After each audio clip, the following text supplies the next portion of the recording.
Have you ever asked yourself whether love can find its way back into your life during your later years? In this video, we share the moving and thought-provoking story of Edward, a 65-year-old man who longed for companionship after enduring many years alone. What he encountered instead were unexpected hurdles in his journey to remarry. His story highlights both the beautiful and difficult aspects of finding love in one's golden years, and carries an important message about compassion, patience, and embracing the emotional complexity that comes with relationships in older age. Stay with us through the end to uncover heartfelt lessons from Edward's experience insights that may inspire and guide you through the ups and downs of love, loss, and companionship in life's later chapters. This is a story you won't want to miss. Before we dive in, if you find this video helpful, please take a moment to click the like button. It helps us share more stories that matter. And if you haven't subscribed yet, we'd love for you to join our community by subscribing and turning on the notification bell so you don't miss future videos. If you enjoy what you see, drop a 1 in the comments, and if it's not your cup of tea, let us know by typing 0 so we can do better. Let's begin. As many of us know, growing older alone can be both difficult and deeply isolating. It's no surprise that many seniors eventually consider remarrying not as an indulgence, but as a sincere hope to find someone to share life's final stretch. Today, remarriage is no longer something reserved for the young. Seniors deserve just as much joy and companionship, and more people now understand that seeking love at an older age is entirely normal and valid. Still, starting over later in life isn't without its own complications. Building a meaningful relationship takes more than just shared interest. It requires compassion, mutual understanding, and a willingness to meet each other halfway. When one partner becomes overly focused on their own needs without considering the feelings of the other, it often leads to tension and conflict. For instance, many older adults naturally develop a distinct body scent as part of the aging process. While some may find this off-putting, what's truly needed in these moments is empathy and sensitivity. A lack of it can turn minor issues into deal breakers. This brings us to Edward, a widower who had lived alone for years. At 65, the weight of solitude finally became too much to bear. Hoping to brighten his remaining years, he sought a partner. Through a mutual connection, he met Dorothy, a 62-year-old woman whose warmth and grace instantly captured his attention. Their bond grew quickly, and in what felt like a fresh start, they got married. But just 5 days into their new life together, things began to fall apart. Dorothy told Edward that she was deeply bothered by what she described as an unpleasant odor he carried. Edward, taken aback and deeply wounded, accused her of being harsh and overly critical. What exactly went wrong? Let's look deeper into Edward's experience. Edward shares his story. "I'm 65 years old, and lately I've been grappling with deep frustration and sorrow. What should have been a joyful new chapter, remarrying and finding someone to share life with, turned into a painful and bewildering ordeal. After only a few days of marriage, we divorced. The reason left me stunned. The more I think about it, the more it hurts. In my heart, I believe I did nothing wrong. It just felt like fate dealt me a cruel hand. Years ago, I married my first wife after 2 years of courtship. We shared a sincere and loving bond, built on mutual respect and understanding. The early days of our marriage were full of peace and joy. I cherished her deeply, and she responded with unwavering love and devotion. Together, we built a life that felt whole. I used to imagine growing old with her, side by side through life's later seasons. But life, as we know, can be devastatingly unpredictable. When I was just 45, she died suddenly in an accident. Her passing shattered me. The emptiness she left behind was something no words could describe, but I had no choice but to face this harsh truth and carry on. From then on, I knew I would have to weather the storms of life alone. Remarriage wasn't even a consideration at that time. I was consumed with work and caring for our 2 children who were still young. They became my entire focus. I felt it would be inappropriate to think of finding another partner until they were grown and settled. So for the next 15 years, until I retired at 60, I threw myself into a routine, a structured and purposeful life. When both of my children started families of their own, I moved into a small house by myself. At first, I welcomed the solitude. Friends would often tell me how lucky I was to live alone, free to come and go as I pleased, with no one to answer to. And in those early days, it felt true. I stayed out late when I wanted, traveled on a whim, and enjoyed the peace of having my own space. I even felt a sense of relief not having to deal with the little disagreements or sacrifices that come with marriage. But gradually, the charm of solitude faded. The house, once a haven of quiet freedom, began to feel empty. Each day seemed to grow longer and lonelier. Simple routines that once brought comfort became hollow. There was no one to laugh with over dinner, no one to listen to my stories or worries. On cold nights and rainy afternoons, the silence was heavy. I often walked aimlessly from room to room, hoping to escape that lingering sense of loneliness. What ached most was the growing distance between me and my children. After they started their own families, their visits became infrequent, mostly around holidays. When I encountered difficulties or emergencies, I faced them on my own. There was no one nearby to lean on or confide in. By the time I reached 65, I came to a hard truth: I couldn't go on living in solitude. I longed for companionship, someone to walk beside me, someone who could understand me and offer emotional support. That's when I met Dorothy, a woman 4 years younger than I was. From our very first meeting, I was taken by her gentle presence, her kindness, and the way she carried herself with grace. Dorothy was truly impressive. She had aged beautifully, maintained her appearance with care, and still exuded a confident and elegant aura. What stood out even more was her vibrant spirit. She had spent much of her life working in the arts, and while her youth had passed, her poise and strength left a lasting impression. She embodied all the traits I'd always admired in a life partner, and I found myself naturally drawn to her. To my relief, Dorothy seemed to feel the same way. We started spending more time together, slowly building a connection. Both retired. We had the luxury of time to take walks, share stories, and simply enjoy each other's company. She would often come over to my house, helping me tidy up, organizing little things, even doing laundry now and then. Her presence filled the space with a kind of brightness I hadn't felt in years. My spirits lifted, and for the first time in a long while, I felt like I had a companion I could rely on. The loneliness that had weighed me down began to fade, replaced by comfort and quiet hope. After 6 months of growing closer, I decided to take the leap. I spoke with my 2 children about the possibility of marrying Dorothy. To my surprise and gratitude, they gave their full support. No hesitation at all. With their blessing, Dorothy and I agreed to make our bond official. To show her I was serious and trustworthy, I gave her full access to my finances. I told her she could manage my monthly pension over 5 million VN, and I handed over all my important documents, savings book, property papers, everything. I wanted her to know I had nothing to hide. I also made her a promise: if she stood by me with kindness and sincerity, my modest 3-bedroom home, really 100 square meters, would become hers after I was gone. My children supported that decision too. I truly believed I had done everything right, every gesture, every effort, hoping this marriage would bring the comfort and companionship I had been missing. But what happened next caught me completely off guard and left me disheartened. On the very first night we moved in together, Dorothy sat me down and said something I never expected to hear. She said I had an unpleasant body odor that she simply couldn't bear. Although I had never noticed it myself, I was determined to make things right.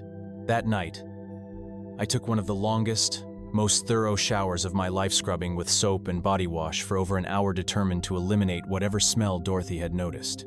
I didn't want anything to jeopardize our fresh start. And if you're still here with me, following along with this story, please type 1 in the comments. It means a lot to know you're here. But despite my efforts, Dorothy kept complaining. She would wrinkle her nose in discomfort and say the odor was still there. To keep the peace, I offered to sleep in another room, but her words clung to me. That night, I couldn't sleep.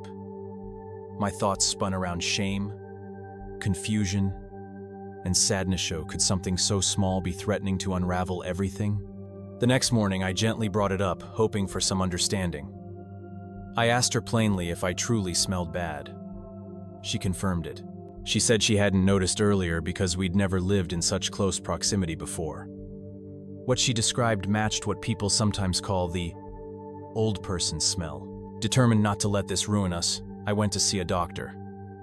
He explained that the change in body scent is quite natural as we age, and while it can't be completely removed, it can be managed. He recommended staying clean, keeping rooms ventilated, and using cologne or scented products to help. I took his advice seriously. I even spent over $1 million VND on a high-end bottle of perfume, hoping it would help mend things between us. But it didn't. Dorothy's complaints only escalated. She began saying the whole house carried my scent, and that she couldn't bear it. We continued sleeping in separate rooms, and though my heart ached, I didn't lash out or blame her. I hoped things would improve. By the 5th day, though, my patience had worn thin. That evening, I scrubbed myself down once again, put on far more perfume than usual, and entered the bedroom feeling prepared, hopeful, even. But the moment I stepped inside, Dorothy turned away, covering her nose. "The perfume is too strong," she said. "It doesn't help. It just makes my eyes sting. I feel sick. Please, try to understand." That was the breaking point for me. I snapped. "I don't believe I smell that bad. If you don't want to be with me, just say it. Stop making excuses." Our conversation spiraled into a heated exchange. In the end, I told her that if she truly couldn't accept me, maybe we shouldn't be together. That night, I moved back into the guest room. The next morning, Dorothy quietly packed up her things and left. She didn't say much, and I didn't stop her. Not long after, we finalized the divorce. Our marriage, barely a week old, was over. That experience left me with a powerful lesson about love and expectations. I had gone into it hoping for companionship, for a second chance at sharing life with someone. But what I learned is that marriage, especially later in life, isn't a simple fix for loneliness. Rather than bringing the joy and comfort I had hoped for, the marriage introduced unexpected struggles. Now, I've chosen to embrace the path of living alone. I've come to accept that aging brings inevitable changes, physical and emotional. Yet even with this reality, I hold on to a quiet, enduring hope that perhaps someday I'll meet someone who truly understands me.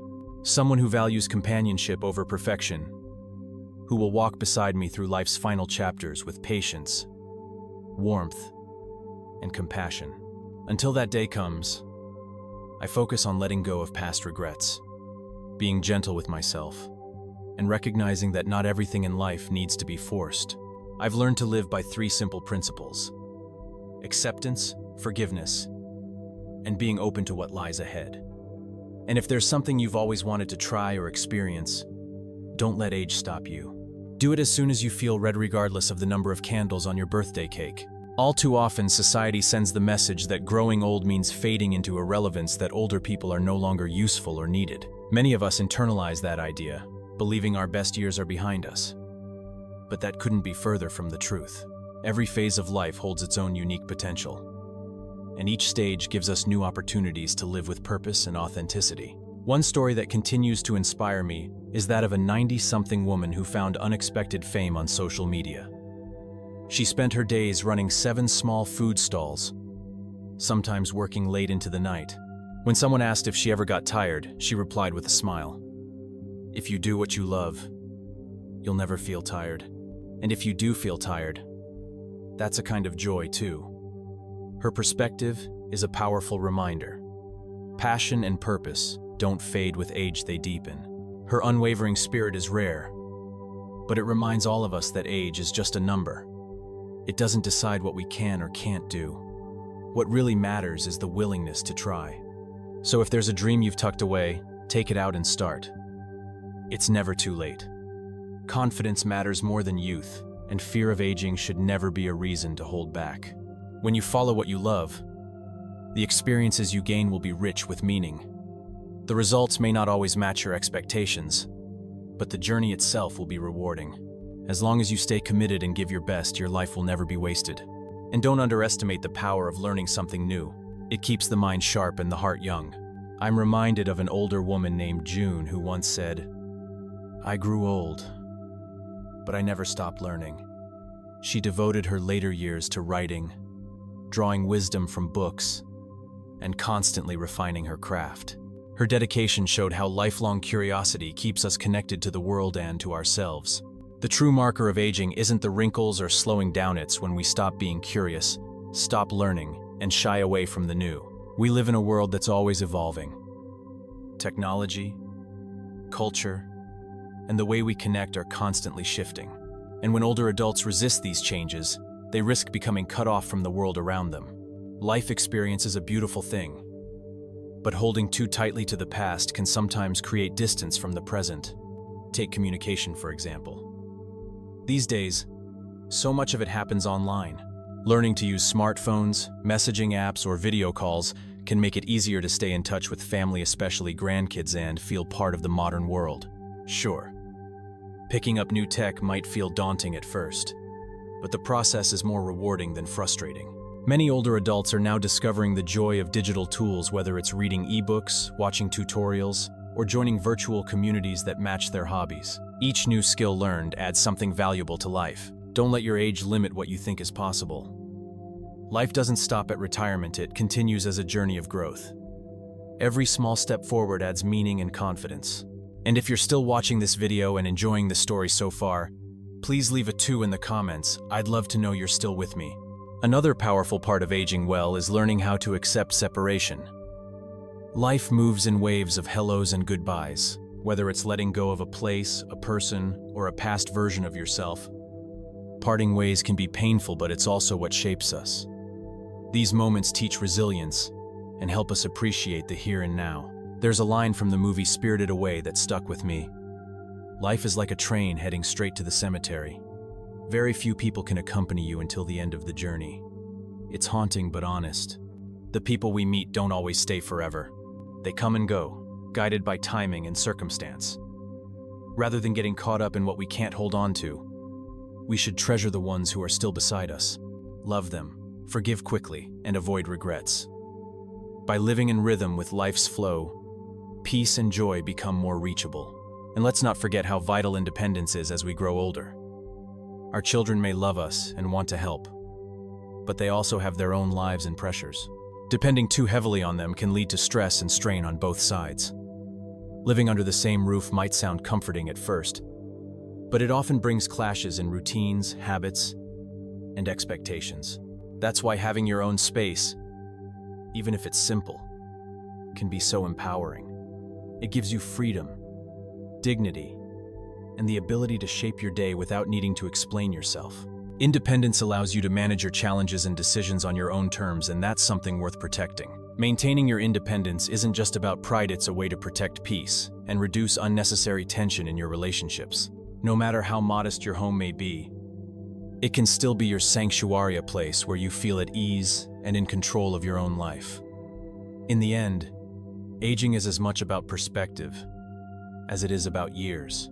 By choosing optimism, embracing new experiences, and doing what brings you joy, you can live a life that's not only fulfilling, but truly inspiring.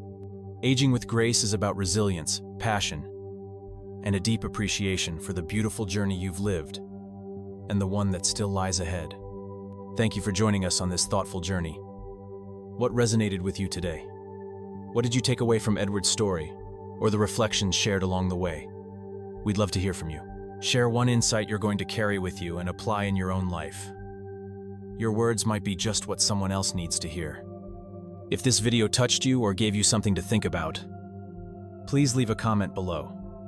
Don't forget to like, share, and subscribe so we can continue creating meaningful content for our wonderful community. Thank you for watching, and we'll see you again in the next video.